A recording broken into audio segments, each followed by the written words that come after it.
अच्छा हुआ आयशा आपा मर गई। है ना बड़ी अजीब बात। भला किसी के मरने पे कोई इस तरह कहता है। लेकिन आयशा आपा को तो मेरे हुए कई बरस गाजर गए थे।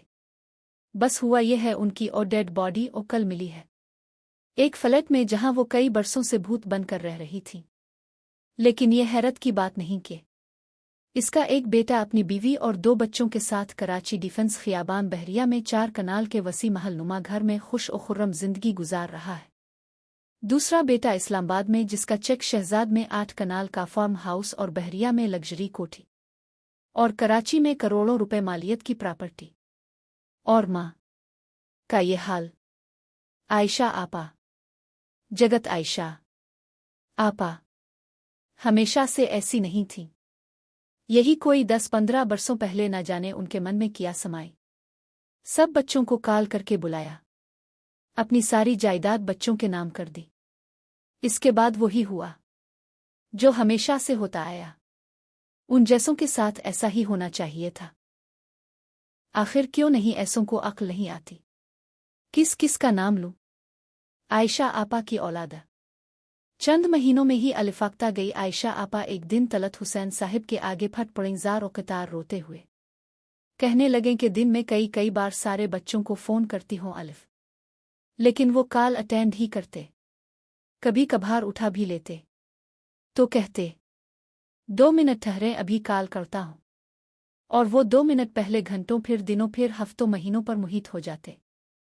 आयशा आपा फ़ोन हाथ में पकड़े इंतज़ार करती रह जाती। कभी कभी तो सारी रात इंतज़ार करते गुजर जाती।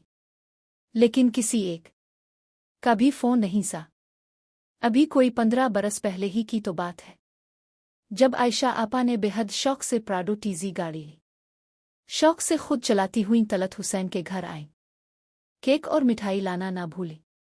फिर वो होती और कराची की सड़कें अपने गरीब हल्का अहबाब और रिश्तेदारों को कभी नहीं भूली। चंद बरस पहले जब तक उन्होंने अपनी जायदाद अपने बच्चों में तकसीम नहीं की थी। डायरी पर तरतीब से दिनों की तकसीम यानी बाकायदा शेड्यूल बना रखा था। रोज़ाना किसी न किसी गरीब और नादार के घर जाना। उनके लिए राशन और नकदी। बच्चों के स्कूलों की फीसें। न जाने कितने नादार खानदानों के तो बाकायदा वजीफे लगे हुए थे। फिर एक दिन सब कुछ बदल गया।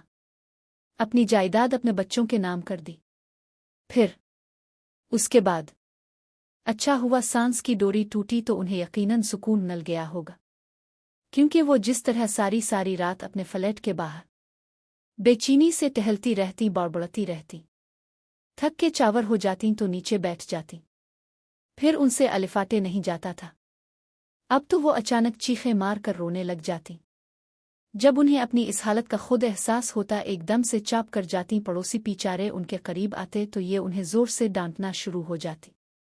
लेकिन गज़शा काफ़ी दिनों से वो इस एहसास से भी आरी होती जा रही थी। कुछ हफ्तों से उन्होंने रात को भी फ्लैट से बाहर आना छोड़ दिया। कभी कभार चंद मिनटों के लिए दिखाई देती फिर पांव फ्रैक्चर करवा बैठ।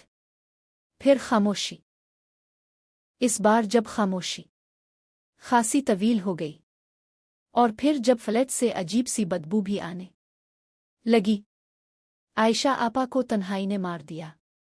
सबक सीखना चाहिए जब तक आपके हाथ पांव ठीक काम कर रहे हैं। जायदाद बच्चों के नाम ना कीजिए चाहे वो कितने ही तरले करें। जिस दिन जायदाद नाम की समझी अपने हाथ पांव कटवा लिए अब सूखी इज्जत भी नहीं मिलनी। वक्त तो छोड़ ही दें।